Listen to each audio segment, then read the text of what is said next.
I'm joined by Antoinette Russell, a Level 4 nursing student at the UNM College of Nursing. Now, Antoinette, you recently took a trip to a very remote village in Africa as a Helping Hands volunteer. What impacted you the most about this experience?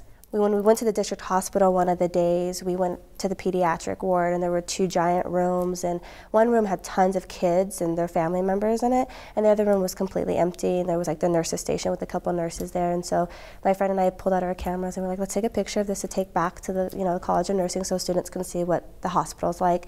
And after my friend took the picture, I kind of looked into the back and I saw these bundle of blankets, and I was like, I think there's a kid in here. I think there's a baby in here. So we walked back there and we see like this little baby, and he was probably age-wise 2 years old, but he looked like he was just a few months old because he was so small, and he was panting at the mouth, and he was hooked up to all kinds of IVs, and we were looking at the the medications, and it was for HIV/AIDS, and kind of just broke us to see him by himself back there with nobody around him, and we wanted to hold him so much, but we couldn't. And I asked a translator that was with us, because I was getting teary-eyed. I'm like, does this make you sad? And he was just saying, I've seen a lot of sad things. And what do you think that experience with that HIV/AIDS baby says about the whole situation in Africa? That they don't have the medical care there that we are so lucky to experience here.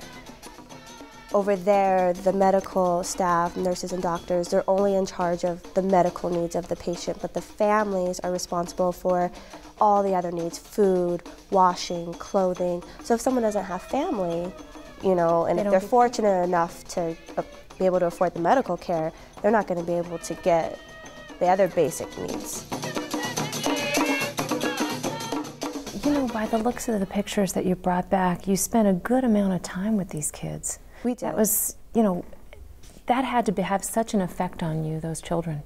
It was really overwhelming to be around them so much. Every day we would walk to and from the clinic, 3.5 miles, and we would always have these kids just running up to us the whole way that we were there, and they would just grab onto our hands and walk with us for miles.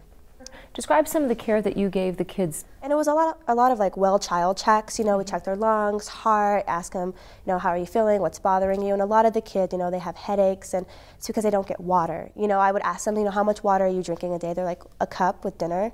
And it's like, okay, in a full day you're drinking 1 cup of water, and you need to be drinking 2 liters of water.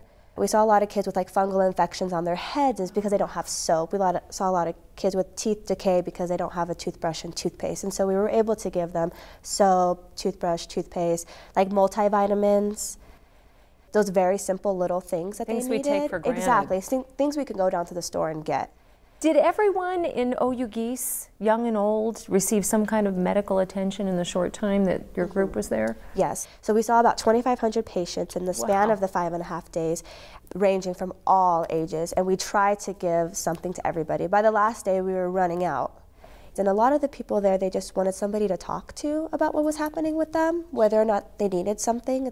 We had one elderly lady who came almost every day just to like talk, and we were like, we want to talk to you, but we have a lot of patients to see. She needed the social interaction. So she would just like come and sit down and start talking, and we were like, okay, they just wanted that sometimes. So tell me how Helping Hands, how that particular village came to get those medical services. The women of the Wawati, which is the tribe there in Oyugis, they were tired of seeing their husbands and their children dying from AIDS, and so they reached out to Project Helping Hands to see if they could get medical services down there.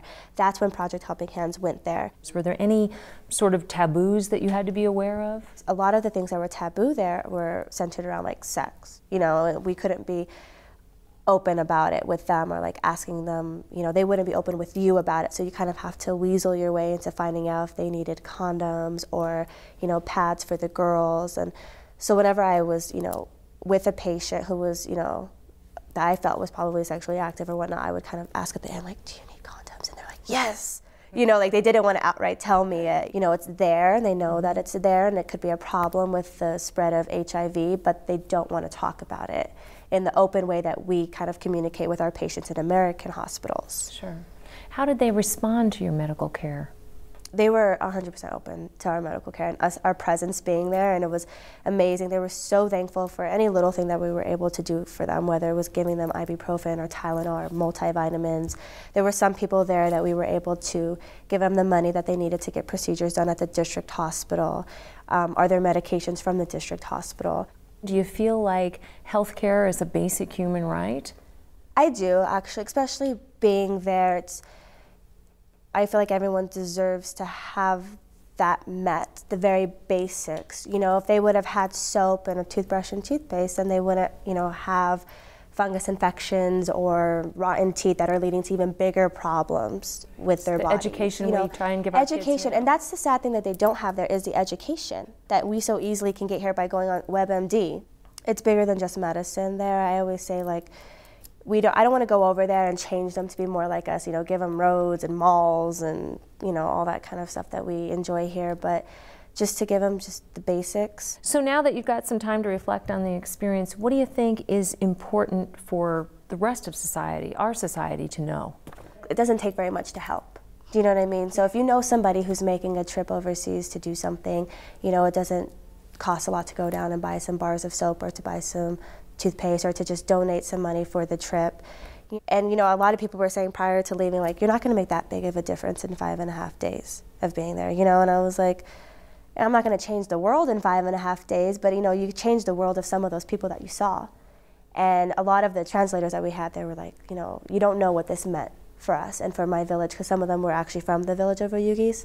And for them, it was a big deal. For instance, we had different types of reading glasses, and we would have them come up and have a newspaper, and they would try on each pair of glasses to see what fit, and to see the looks on people's faces when they could read and see the letters in a clear way was just amazing. Did this affect the way that you're going to look at nursing in the future?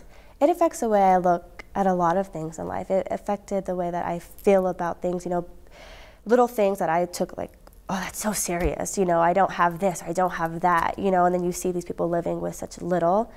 I learned a lot about simplicity and just enjoying what you have and where you're at, and not always having to like be greedy. We might be here giving them ibuprofen and Tylenol and, you know, giving them something little for them medically, but what they did for my spirit and my soul as a person and what they gave to me was far more than what I could give to the people there. What a great life's lesson. Thank you so much for sharing that. Yeah.